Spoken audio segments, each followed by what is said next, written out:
পাগল আমি হইনি যারা, পাগল হয়েছে এই সমাজ। জানো আমি কেন টাকার পেছনে ছুটি?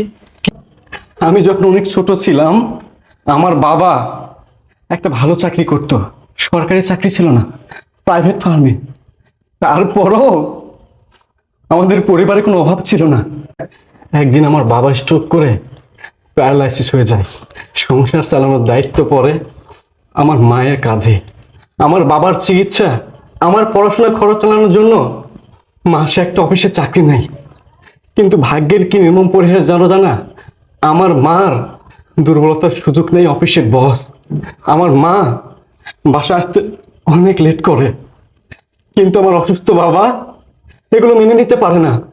আমি যখন আমার বাবাকে ওষুধ খাওয়াইতে যাই, তখন আমার বাবা করে দুঃখে কষ্টে জ্বালা যন্ত্রণায় আমার বাবা